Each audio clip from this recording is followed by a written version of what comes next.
Hello, welcome to another God is a Geek preview video chat. Today we're going to talk about, as you can see, Mario Rabbids Sparks of Hope, and I'm joined by the one man who has played it, Mr. Adam Cook. How are you doing, mate? Hello, mate. I'm good. I played quite a bit of it, actually, like 4 hours plus.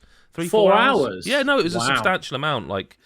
Yeah. Yeah. So you've got plenty to talk about. I think so. So I'm going to go out and ask the most obvious question out there. How does it differ from the last one? It's actually quite different. But also not. It's a really weird one, right? Because there's a lot of the sort of islands or worlds you travel to. Like it's kind of open.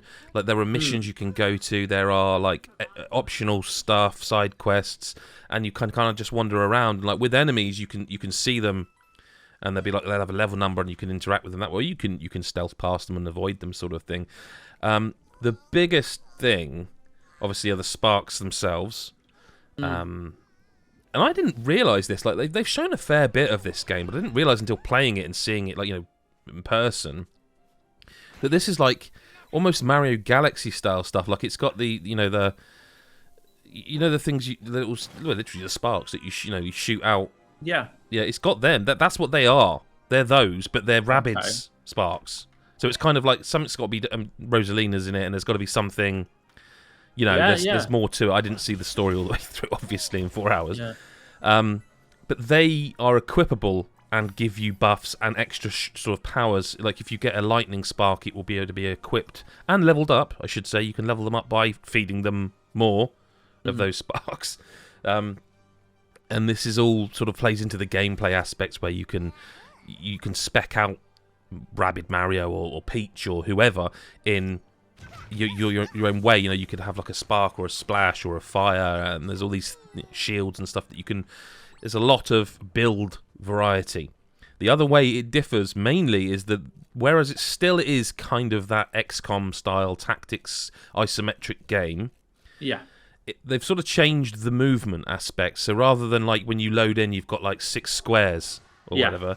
Now it's like just quite a large area that you can just freely move around. That's and then cool. You can slide into them or jump on your friends' heads and get up or further. And then basically once you do use your weapon, that takes away your mobility. And what's going to be interesting is how people react to the difficulty of this, because Kingdom Battle was not an easy game. It's one of those you look at it and it's Mario and you're like, oh, it looks amazing. And this looks great, by the way. It looks absolutely gorgeous. It has like Rabbid Peach is still kind of the star from what I've seen, like the selfie stuff, and like it's parody and it's funny and her voice is great. So it's still that, like that's still there. It looks beautiful and sounds great and it's well done. But what's interesting about that battle system is it seems that while you can move around kind of at will, you can't run from all the way to the left or the right of the battlefield. Like there are limits. So can the enemies. And I think that contributes to a more difficult game overall, because it's a bit more difficult to plan. Because, this is not what they call it in the game, but in XCOM it's called Overwatch. Where you go into that mode where if anyone runs across your range, you just jump out, even though it's not your turn, and you'll take a shot. And that's all back. That's all. A lot of the moves that you'll expect are back. And it does give you a radar when enemies do that. But on the regular difficulty I played, I did find it challenging. Now, there are a couple of issues I want to mention there. Is that first and foremost, I played 2 different sections of the game. So I played from the beginning for about an hour and a bit, and then I played like a little bit further into the game. Not like 10 hours, but I mean, in terms of level, I think I was about level 3 or 4, and then I was level 10 and 11. So, that kind of, not a massive jump. Yeah. But the thing is where I didn't get to play naturally through that progression, I found it very easy at first, and then when I jumped to the second session where it was later on, I found it really difficult. Like, substantially, like the hike in difficulty was one that I was like, this is a big spike. Now that might be because it wasn't the way I would have spec'd or I felt comfortable. It could just have been that, and in playing it linearly, yourself naturally might not be such a big jump. And in fact, I would argue that that's probably the case, because you spec in a way, and you can also then you're just more comfortable and familiar with the mechanics, aren't you? Yeah. What I would say is towards the end of the session, I got to a boss fight, and it was a 3-phase boss fight. And I didn't. That's the only bit of the game I walked away a bit going, You fight this character, and it's like in the previous game. There are different ways to win a battle. One is to just clear all the enemies out. One is you can sometimes just get to the green zone, and regardless of if you've killed anyone or not, you get there, battle's finished. And another is to defeat the boss. And again, whatever else is on the battlefield doesn't matter. You beat the boss. So I got to the end of sort of what I didn't know at the time. But it was phase 1. I didn't know there were any phases. It was just the boss battle. And I got to it, and I was, I'd lost one character. I had others there. And I worked my way, and I realised, hang on, I can do this now. I've got enough about me here that with the combination of characters I've got some range, I've got some close range, and I can get here, and I can take her out, but the other enemies might get me in between, but I will take her out, and this will be I will have won the battle. So I did that. And then, cutscene, and then all of a sudden it loads back in, and it's like phase 2. It doesn't say phase 2, but it's like, oh, so the whole battle arena's changed. It's the same place, but it's moved around a little bit, and she's back to full health, and the enemies are all back, and like you're there, and the character that I had died was resurrected, but with 1 HP. So it's like, well, first of all, I've got to heal them. I'd used health items during that first battle because I didn't know there was another phase. Yeah. And again, I'm like, okay, well, I know what I'm doing. I need to go and beat her. Now, for some reason, it didn't click with me. Well, it's 3 phase. It's the rule of 3. It just didn't click. There was no. I don't know. Anyway, so I went and again I lost. I think it was Rosalina again. I lost Rosalina again, and I got to the enemy and I beat her again. Cutscene. Oh, phase 3. And the thing is I was just a bit concerned about that ramp up in difficulty. Now, it might be that if I played myself naturally to that point, I would be like over leveled and it would be a nothing. I could have done all the side quests, everything, and be like 3 levels above. I don't know. Yeah. Maybe the game levels with you so you can't. I don't know. But it was substantial. Like I'm not. I don't want it in the comments. Do you know what I mean? I don't want people going, "Oh, you're just shit at games." No, the first game was difficult, and it did the same. Like it really ramped up. Yeah. In a good way. But this ramp in particular, in this particular boss fight,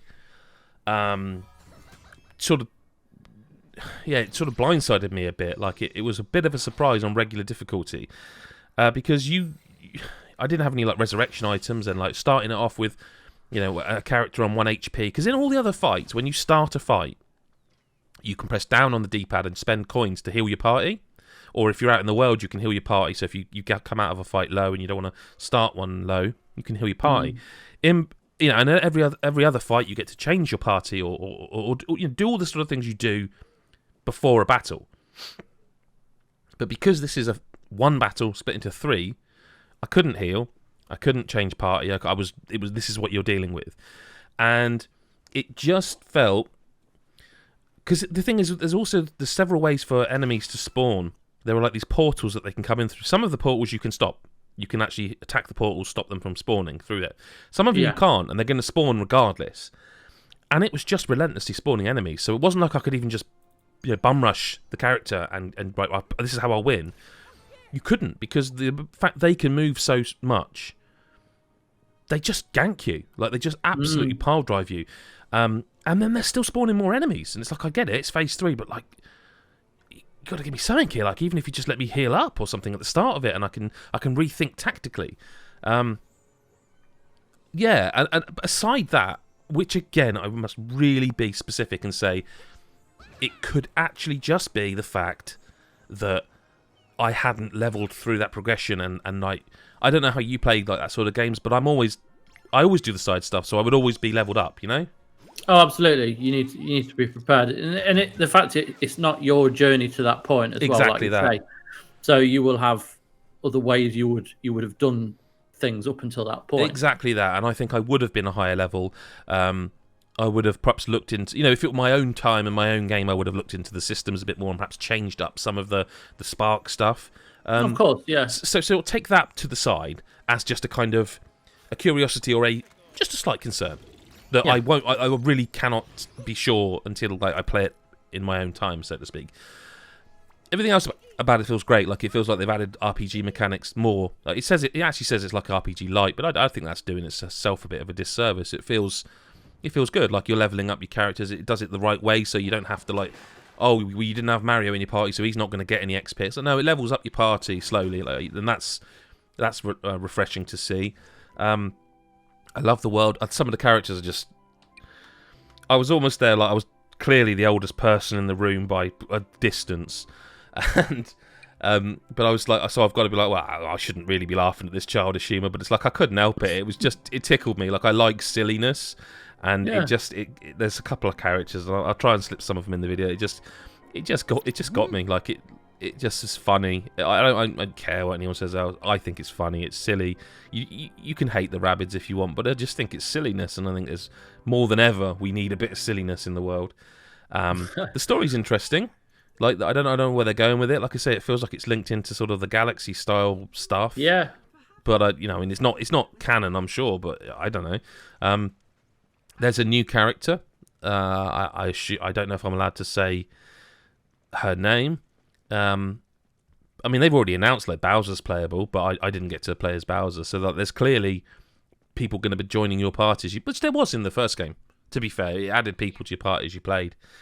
I'm really excited to see how this turns out. Like, it's early days, there's time, the game's out in about a month. Everything I say is promising. It's just, I mean, listen, you could just turn it down to easy, and you'd probably be fine. Do you know what I mean? That's probably all it would take. You could probably just change the difficulty, and it wouldn't be an issue. I don't like to play on easy, but like if I don't know, like I'm going to put it down to the fact it wasn't my journey to that point. Like I skipped hours.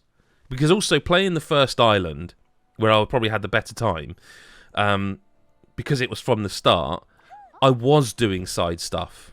Do you know what I mean? I was going around the island and there's like red coin stuff where it just gets you some more coins. But I was playing it how I play video games. Yeah, of course. Whereas once we skipped ahead, it was like very much okay. I don't, you know what it's like when you play a slice of a game. Yeah, of course.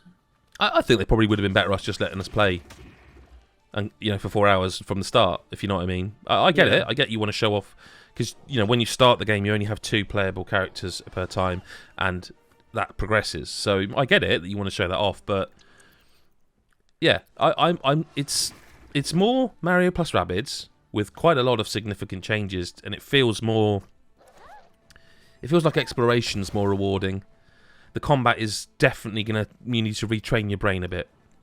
That's one of the biggest things. I think I lost that boss fight in the end because I need to retrain my thinking for that type of game. And you do need to remember, just because it looks cute, it's difficult. That's intentional. Yeah. I mean, that's great. It does sound really exciting. And you can go and read more about Mario Rabbids Sparks of Hope on our website, godsofgeek.com. You can also, if you like this video, there's plenty more on our channel. Lots of previews, reviews, videos, all sorts. Just click the like button, subscribe, bell button, whatever you need to do to get that content. And you can go and support us on Patreon by going to patreon.com/GodIsAGeek for $1 a month. For as little as $1 a month, you get plenty of content, codes, like podcast early, all that kind of jazz. Thanks for joining me, Adam. Welcome. And thank you everyone for watching. See you in the next video.